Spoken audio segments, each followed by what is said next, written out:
চলে এলাম তোমাদের জন্য আরও একটা নতুন রেসিপি নিয়ে। আমার আজকের রেসিপি চিকেন পকোড়া। এই রকম চিকেন পকোড়া যদি বাড়িতে বানানো যায় দোকানের থেকেও কিন্তু ভালো টেস্টি হবে। তো চিকেন পকোড়া বানানোর জন্য এখানে আমি চিকেনটা ভালো করে ধুয়ে নিয়েছি। তারপরে 1 চামচ লবণ দিয়ে দিলাম, 1/2 চামচ হলুদ গুঁড়ো, 1 চামচ লঙ্কার গুঁড়ো, 1/2 চামচ জিরে গুঁড়ো, 1/2 চামচ ধনে গুঁড়ো, 1/2 চামচ গোলমরিচের গুঁড়ো, 1 চামচ কাশ্মীরি লঙ্কার গুঁড়ো, 1 চামচ সয়া সস, 1 চামচ টমেটো সস আর একটা ডিম দিয়ে দিচ্ছি। এবার দিয়ে দেব 2 চামচ ময়দা।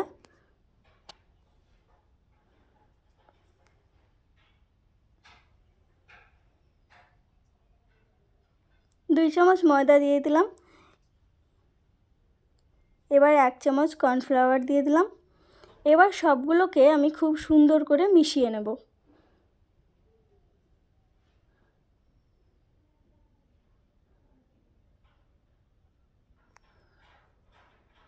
এইভাবে উল্টে পাল্টে খুব সুন্দর করে মিশিয়ে নিতে হবে।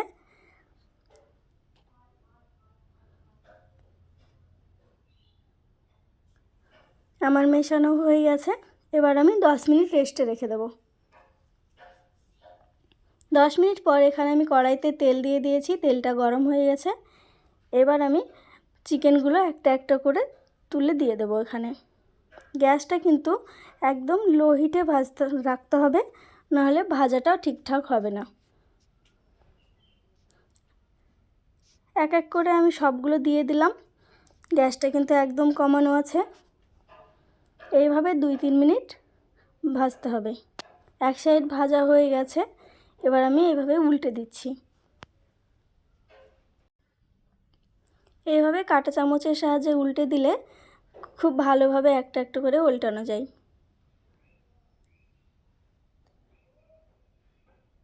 এইভাবে আমি সবগুলোই উল্টে দেব।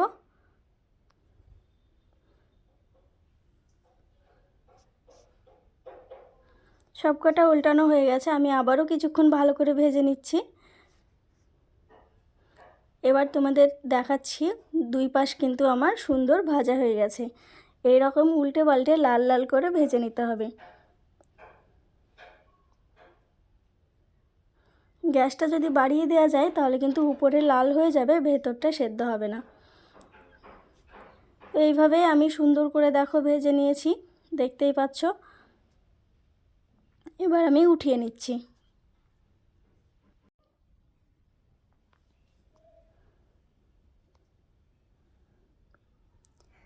তো এভাবে আমি সবগুলো উঠিয়ে নিলাম।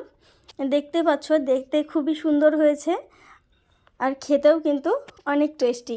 তো বাড়িতে যদি এই রেসিপি দেখে চিকেন পকোড়া বানানো যায় তো দোকানে বানানো চিকেন পকোড়ার থেকেও কিন্তু অনেক ভালো হবে। ভিডিওটা ভালো লাগলে অবশ্যই লাইক করে দিও।